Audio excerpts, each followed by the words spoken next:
The air was dry and biting that morning, the kind of weather that left dust clinging to skin and throats burning from the heat. The town square sat heavy with the smell of sweat, leather, and horses, and yet there was no laughter, no sense of life about it. People weren't gathered for joy or trade. They had come for something darker. In the middle of it all, standing alone on the wooden platform, was a young widow with her baby pressed tightly against her chest.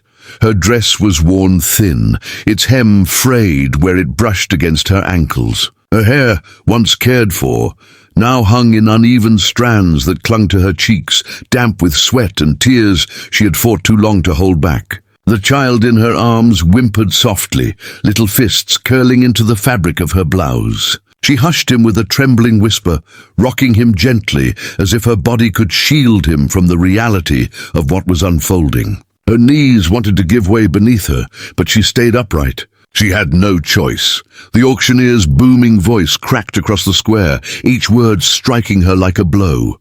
"We'll begin the bidding now. Widow, strong enough for work? Child included. Who'll give me the first offer?" There was no shame in his tone, no pause to consider the cruelty of his words. To him, she was not a woman with a broken heart, nor a mother desperate to protect her child. She was inventory, something to be sold, a debt to be cleared from the town's books. The first man raised his hand, a stocky rancher whose face was set in a permanent scowl. His reputation was one of harshness, his hands quick to strike both animal and man. $10! He called out, his voice carrying the smugness of someone who thought no one would challenge him. A murmur ran through the crowd, a mixture of agreement and distaste. Another man stepped forward, this one the owner of the general store. He was known to be miserly, keeping coins closer than he ever kept company.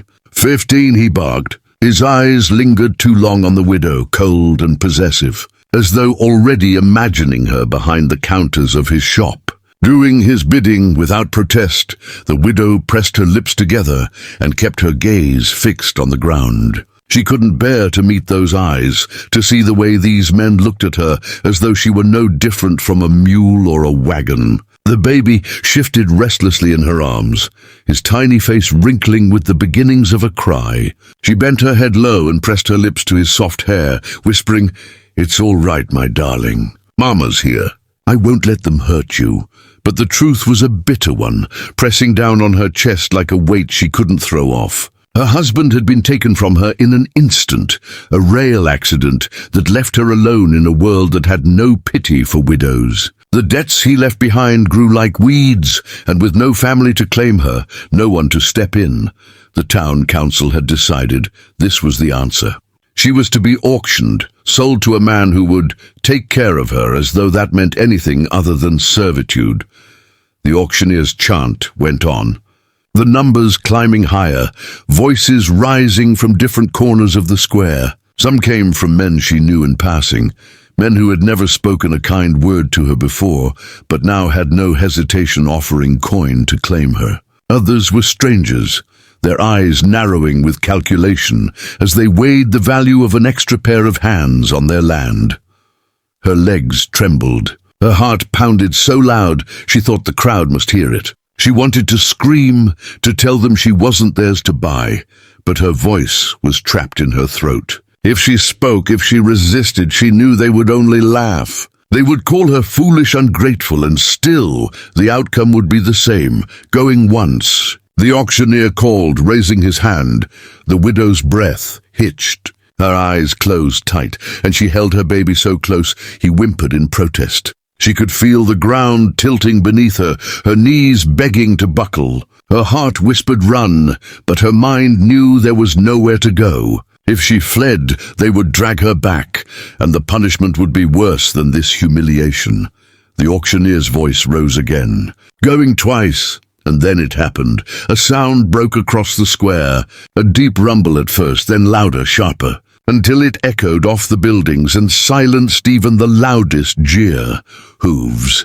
Heavy, deliberate hooves pounding against the dry earth, growing closer with each strike. The crowd turned as one, faces twisting with curiosity and unease. Down the sunlit street a rider appeared. He sat tall in the saddle, his horse dark and powerful beneath him, dust swirling in his wake. A wide-brimmed hat shielded his face from the sun, casting his features into shadow. But the set of his shoulders, the way he held the reins, carried a quiet authority that drew every eye. The horse slowed as it reached the square, its breathing heavy, its coat shining with sweat. The rider dismounted with an ease that spoke of years in the saddle, his boots hitting the ground with a dull thud. He didn't look at the auctioneer. He didn't even look at the men who had raised their hands, their mouths half open, with bids that suddenly seemed small. His eyes found hers, straight, unwavering, and for the first time that morning, she felt her breath catch not in fear, but in something she couldn't name. "You're late." "Stranger," the auctioneer said, trying to recover his bluster. "The bidding's nearly done." The man ignored him. His voice, when he finally spoke, was low, but carried across the square with a steadiness that left no room for challenge. "I'll take them." The words rippled through the crowd like wind through tall grass.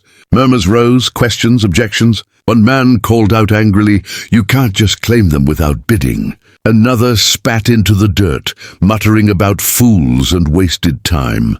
The stranger reached into his coat and pulled out a leather pouch. With a flick of his wrist, he tossed it onto the platform. The sound of heavy coins spilling against the wood rang louder than any of the auctioneer's calls. "Paid in full," the cowboy said simply.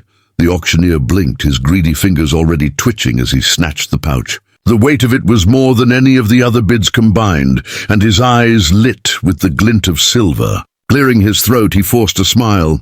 "Well, looks like the lady and her child have found their place." "They're yours." The widow's breath came shallow, her mind whirling. She had expected nothing but cruelty, humiliation, despair. Yet now, standing before her, was this man who had appeared out of nowhere, his eyes steady, his hand extending toward her as if she were not a prize to be claimed, but a person worth saving. For a long moment, she hesitated. Her fingers tightened on her child, her body frozen between fear and hope. The crowd waited, restless, some muttering about foolish women and strangers who didn't know better. But something in the cowboy's gaze broke through her fear. It was not pity, nor hunger, nor possession. It was something else, something she had almost forgotten existed. Slowly, with trembling fingers, she reached out and placed her hand in his. "You're safe now," he said softly. A promise more than a reassurance.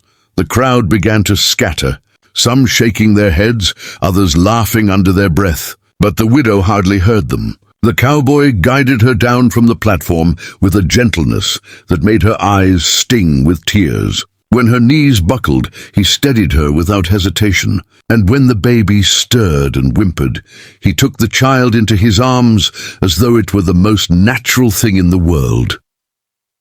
For the first time in what felt like an eternity, she let herself breathe. The road stretched long and dusty ahead of them, winding between fields of brittle grass and weather-beaten fences that rattled when the wind pressed too hard against them.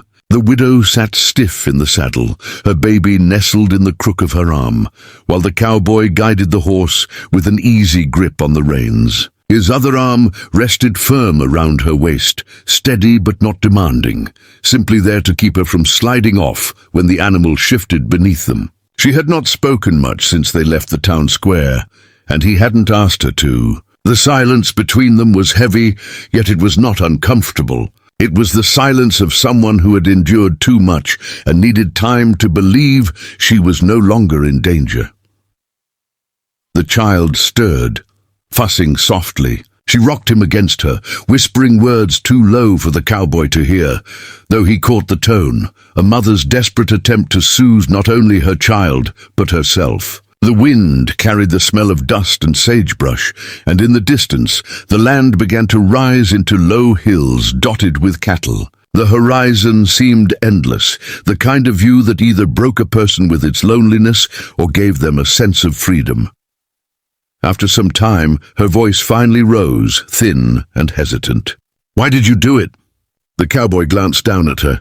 The brim of his hat shaded his eyes, but his jaw tightened as though the question carried weight he had expected. "Because no one else was going to," he said simply. "And because I couldn't stand by and watch what they were doing to you."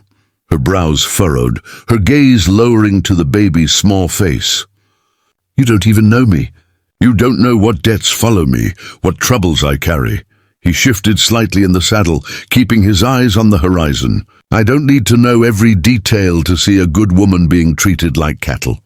That was enough. She said nothing for a while after that, though her grip on the child tightened. Inside her chest, doubts wrestled with gratitude. She had spent months expecting the worst of people, learning that kindness was either fleeting or came with a cost she couldn't pay. To be offered freedom instead of chains was something she could not quite believe.